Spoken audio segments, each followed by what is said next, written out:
సంవత్సరాల తరబడి ఎన్ని మందులు వాడినా మీ మోకాల నొప్పులు తగ్గట్లేదా? ప్రాణ పెయిన్ క్లినిక్ లో అత్యాధునిక చికిత్స. ఆర్జీకర్ హాస్పిటల్ కి వచ్చినాం మనం ఈ రోజు. ముఖ్యంగా మన సౌత్ నుంచి వచ్చిన ఏకైక ఛానల్ సుమన్ టీవీ. మీ అందరికీ అసలు ఇక్కడ ఏం జరిగిందో స్పష్టంగా చూపించే ప్రయత్నంలో ఎక్స్క్లూజివ్ గా మీ అందరి కోసం ఈ రోజు నేను కోల్కతాలో ఉన్న ఈ హాస్పిటల్కి వచ్చిన, ఆర్జీకర్ హాస్పిటల్ కి. సో ఇక్కడ నా వెనకాల మీకు కనిపిస్తున్న ఎమర్జెన్సీ వార్డ్ ఏదైతుందో ఇది ఎమర్జెన్సీ ఎంట్రన్స్. మీరు కనబడుతుంది కదా మీకు వెనకాల, మొత్తం క్లోజ్ చేయడం జరిగింది దాన్ని. బేసిక్ గా ఎమర్జెన్సీ వార్డ్ అనేది దానికి అడ్డంగా ఒక చిన్న వెహికల్ ఒక నిమిషం ఆపితేనే అసలు హంగామా వేస్తారు. అలాంటిది ఈ రోజు జరిగిన ఇన్సిడెంట్ వల్ల కంప్లీట్ గా దీన్ని క్లోజ్ చేసి ఎమర్జెన్సీకి అటువైపు నుంచి ఓపెన్ చేసి అట్లా పోనిస్తున్నారు జనాలందరినీ కూడా.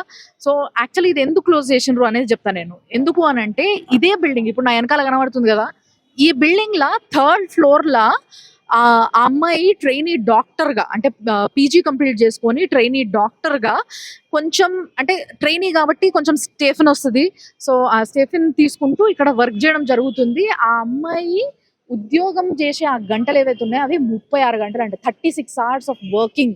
అంటే 36 hours వర్కింగ్ చేస్తున్న ఒక మహిళ అలిసిపోయి ఒక సెమినార్ హాల్లో పడుకుందాం, కొంచెం రెస్ట్ తీసుకుందాము, ఒక 2 గంటలు, 1 గంటనో టైం దొరికింది కదా అని చెప్పేసి పాపం అలిసిపోయిన పిల్ల ఇంకొక 2 గంటలల్లా ఆమె ఉద్యోగం కంప్లీట్ చేసుకుని ఇంటికి పోవాల్సిన పిల్ల రాత్రి 2 గంటలకు ఆ సమయంలో 2 గంటలకు 3 గంటలకి కొంతసేపు అట్లా పండుకుందామని పండుకోగానే ఆమె పైన ఈ అఘాయిత్యం జరిగింది. సో ఆమెకి అభయాన్ని పేరియడం జరిగింది.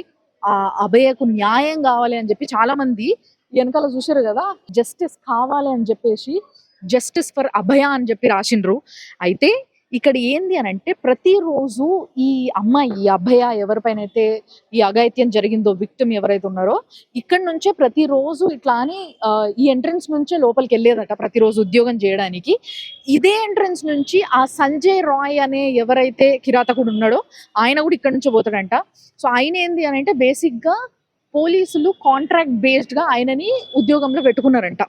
సో కొన్ని పనులు చేయడానికి మనందరికీ తెలుసు, కాంట్రాక్ట్ బేస్ గా కొంతమంది పోలీసులు కొంతమందిని వర్క్ లో పెట్టుకుంటారు.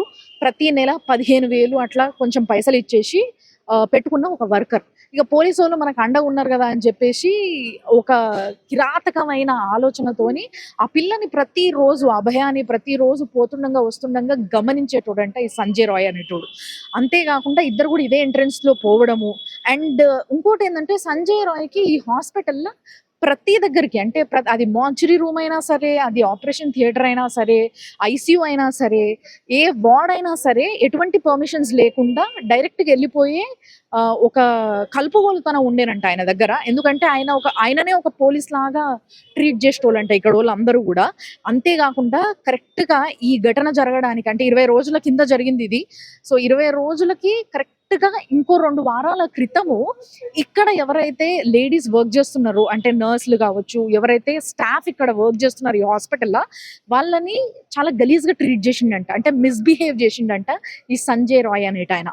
సో అట్లా మిస్బిహేవ్ చేసినందుకు గనుక వాళ్ళు పోయి ప్రిన్సిపల్ కి ఆల్రెడీ ఒక కంప్లైంట్ ఇవ్వడం కూడా జరిగిందంట.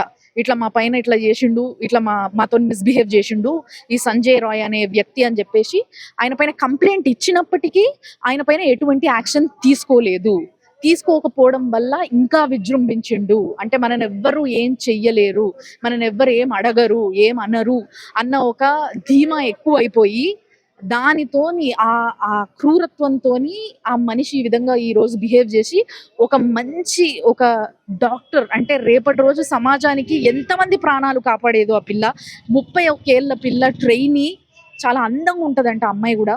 సో అలాంటి ఒక అమ్మాయిని అరాచకంగా, మీ అందరికీ తెలుసు కదా, ఆ ఇన్సిడెంట్ జరిగిన తర్వాత ఆ తల్లి గుండెలు బాదుకొని ఏడ్చింది కూడా ఇదే ప్లేస్ లా, ఈ ఎమర్జెన్సీ వార్డ్ కి ఆపోజిట్ ఇక్కడ బయట 3 గంటలు వెయిట్ చేయించారంట. ఇక్కడనే ఆ పేరెంట్స్ కూడా 3 గంటలు ఆ అమ్మాయిని చూడడానికి వెయిట్ చేసిండ్రంట. అయితే ఇక్కడ ఎవరైతే సిబ్బంది ఉన్నారో, ఇక్కడ ఇందులో పనిచేసేటోళ్ళు ఎవరైతే ఉన్నారో, హెడ్లు కావచ్చు, లేకపోతే మేనేజర్లు కావచ్చు, సూపరింటెండెంట్లు కావచ్చు, వీళ్ళందరూ కూడా అసలు ఏమైందో తెలవదు గానీ, ఈ ఇన్సిడెంట్‌ని కప్పిపూడ్చడానికి చూస్తున్నారు అని చెప్పి ఇక్కడ ఇంతకుముందు చదివైన ఎక్స్ స్టూడెంట్స్ గానీ, ఇక్కడ పనిచేస్తున్నోళ్ళందరూ గానీ చెప్తున్న విషయం ఇదే. వాళ్ళు బాగా కోడ్ చేసి చెప్తున్న విషయం ఏందంటే, ప్రతి ఒక్కళ్ళు ఇక్కడ పనిచేసేటోళ్ళు ఈ ఇష్యూ పైన బయటకొచ్చి మాట్లాడాల్సింది వాళ్ళే. ఎందుకంటే దగ్గర నుంచి ఆ అమ్మాయిని చూసిండ్రు. ప్రతిరోజు ఆ అమ్మాయిని కలుస్తరు. అలాంటి ఒక అమ్మాయికి మన మధ్యలో తిరుగుతున్న ఒక ఆడపిల్లకి ఇలాంటి ఒక అన్యాయం జరిగింది అనంటే, ఆ పిల్లని వెనకేసుకురావాల్సింది పోయి, అసలు ఈ నిందితుడు ఎవరైతే ఉన్నాడో, ఎవరైతే ఈ ఇన్సిడెంట్‌కి కారణమో వాడిని వెనకేసుకొస్తున్నారు. అసలు ప్రూఫ్‌లన్నీ దాచిపెడుతున్నారు అని చెప్పేసి కొంతమంది ప్రొటెస్టర్లు కూడా మనకి చెప్పడం జరుగుతుంది. అయితే ఇప్పుడు నేను వీళ్ళని అడిగి లోపల పోనీకి ట్రై చేసినా కూడా వాళ్ళు ఒకటే మాట చెప్పారు. సీబీఐకి కేసు అప్పచెప్పడం జరిగింది కాబట్టి మీరు మమ్మల్ని తప్పించుకొని లోపలికి పోయినా కూడా పైన 3rd ఫ్లోర్‌లో సెమినార్ హాల్, ఇప్పుడు ఇది చూసారు కదా, 3వ ఫ్లోర్‌లో లైట్లు కూడా లేవు. మీరు ఇటువైపు చూస్తే ప్రతి ఫ్లోర్‌లో లైట్లు ఉన్నాయి. ఫస్ట్ ఫ్లోర్‌లో ఉన్నాయి లైట్స్.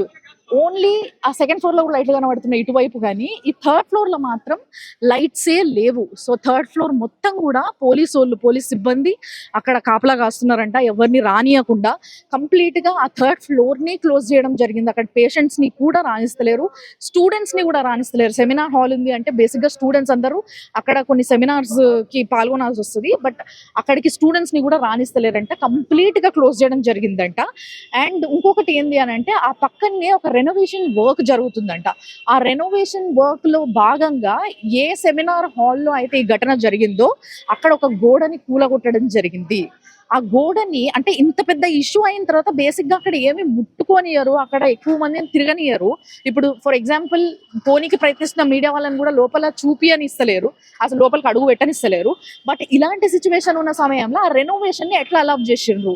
ఎట్లా గోడను కూలగొట్టడం జరిగింది ఈ ఇన్సిడెంట్ జరిగిన తర్వాత అని ఒక క్వశ్చన్ మాత్రం ప్రతి ఒక్కరికి క్వశ్చన్ మార్క్‌గానే మిగిలిపోయింది.